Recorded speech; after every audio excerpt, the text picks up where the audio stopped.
สวัสดีเพื่อนๆที่กำลังติดตามรับชมช่อง After Work กันอยู่ในขณะนี้นะครับ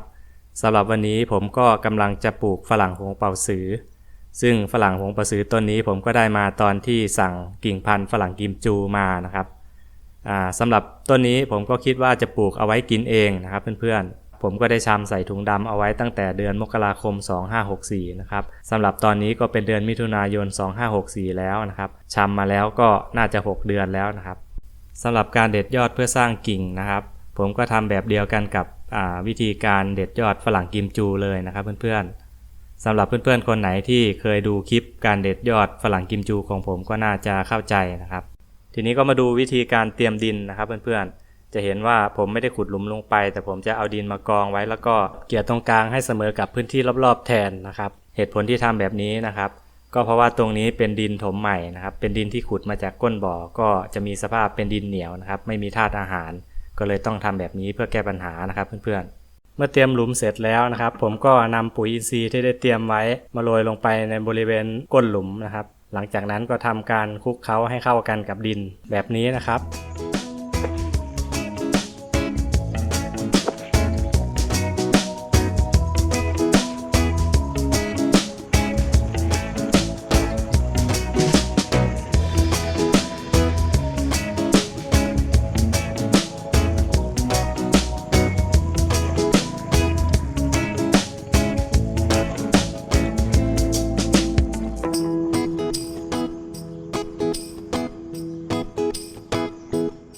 โอเคนะครับเพื่อนๆทีนี้ก็มาถึงขั้นตอนการเปิดก้นถุงนะครับผมก็จะใช้มีดคัตเตอร์นะครับปาดรอบๆบริเวณก้นถุงเพื่อที่จะทำการเปิดเอาก้นถุงออกนะครับผมจะไม่ใช้คัตเตอร์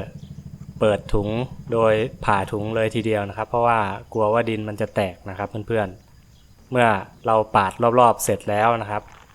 ก็ดึงก้นถุงออกแบบนี้นะครับค่อยๆดึงนะครับก็ค่อยๆดึงออกมาเพราะว่าเดี๋ยวดินแตกแล้วรากมันจะหักนะครับเพราะว่ารากมันยังอ่อนอยู่นะครับมันก็จะหักง่ายนะครับหลังจากที่เอาก้นถุงออกเสร็จเรียบร้อยแล้วนะครับก็ค่อยๆยกไปที่หลุมปลูกแบบนี้นะครับหลังจากนั้นก็ทำการปรับระดับเขี่ยดินเข้าด้านล่างนะครับเพื่อปรับระดับให้ต้นฝรั่งตั้งตรงที่สุดนะครับเพื่อนๆพอปรับระดับเสร็จเรียบร้อยแล้วก็ใช้คัตเตอร์ผ่าบริเวณด้านข้างเลยนะครับเพื่อที่จะเอาถุงดำออกนะครับเพื่อนๆมาดูรากกันหน่อยนะครับเพื่อนๆผมว่ารากขนาดนี้กำลังดีเลยนะครับสำหรับขั้นตอนต่อมานะครับก็คือการกลบดินบริเวณโคนต้นนะครับก็คือการเขี่ยดินบริเวณรอบๆนี้เข้ามาเพื่อที่จะกลบบริเวณโคนต้นนี้ให้รอบๆนะครับก็คงจะคล้ายๆกับการกลบโคนต้นตอนที่เราปลูกลงไปในหลุมนะครับ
หลังจากที่กลบดินเสร็จเรียบร้อยแล้วนะครับขั้นตอนต่อมาก็คือการรดน้ำเวลารดน้ำนะครับผมก็จะลาดลงมาจากข้างบนแบบนี้เลยนะครับเพื่อให้ต้นฝรั่งได้รับความชุ่มชื้นอย่างเต็มที่นะครับ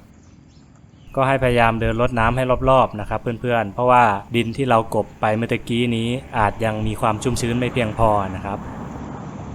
สำหรับต้นฝรั่งปลูกใหม่แล้วนะครับความชุ่มชื้นเนี่ยจะมีความสำคัญมากนะครับเพื่อนๆเพราะว่าถ้าขาดความชุ่มชื้นเนี่ยเขาจะทิ้งใบนะครับ แล้วก็จะชะงักไปพักหนึ่งกว่าที่เขาจะกลับคืนมาได้นะครับถ้าเราให้ความชุ่มชื้นอย่างสม่ำเสมอเนี่ย ต้นฝรั่งของเราก็จะสามารถเจริญเติบโตต่อไปได้เลยนะครับเราก็ไม่ต้องเสียเวลามาแก้ไขในภายหลังนะครับเพื่อนๆหลังจากที่รดน้ำเสร็จก็ถือว่าเป็นอันเสร็จขั้นตอนการปลูกฝรั่งในวันนี้นะครับเพื่อนๆทีนี้ก็เหลือแค่ขั้นตอนการดูแลนะครับเพื่อนๆก็คือการรดน้ำนะครับการรดน้ำนี่ก็คือขึ้นอยู่กับความชื้นของดินนะครับถ้าดินยังชื้นอยู่ก็บางครั้งก็ไม่จำเป็นต้องรดน้ำก็ได้นะครับโอเคนะครับเพื่อนๆสำหรับคลิปการปลูกฝรั่งนะครับสำหรับฝรั่งที่ผมปลูกในวันนี้ก็คือฝรั่งหงเป่าสือนะครับเพื่อนๆลักษณะก็จะเป็นฝรั่งไส้แดงนะครับเขากำลังพากันฮิตฮอตกันอยู่ในตอนนี้นะครับโอเคสำหรับคลิปนี้ก็คิดว่าต้องขอจากลาเพื่อนๆแต่เพียงเท่านี้นะครับสำหรับเพื่อนๆคนไหนที่เข้ามาดูแล้วยังไม่ได้กดติดตามแล้วก็กดกระดิ่งก็รบกวนเพื่อนๆช่วยกดติดตามแล้วก็กดกระดิ่งเพื่อเป็นกำลังใจให้ด้วยนะครับสำหรับเพื่อนๆที่ได้กดติดตามแล้วก็กดกระดิ่งแล้วก็อย่าเพิ่งเลิกกดติดตามแล้วก็เลิกกดกระดิ่งกันนะครับสำหรับคลิปนี้ก็ต้องขอจากลากันเพียงเท่านี้นะครับเพื่อนๆแล้วพบกันใหม่คลิปหน้าสวัสดีครับ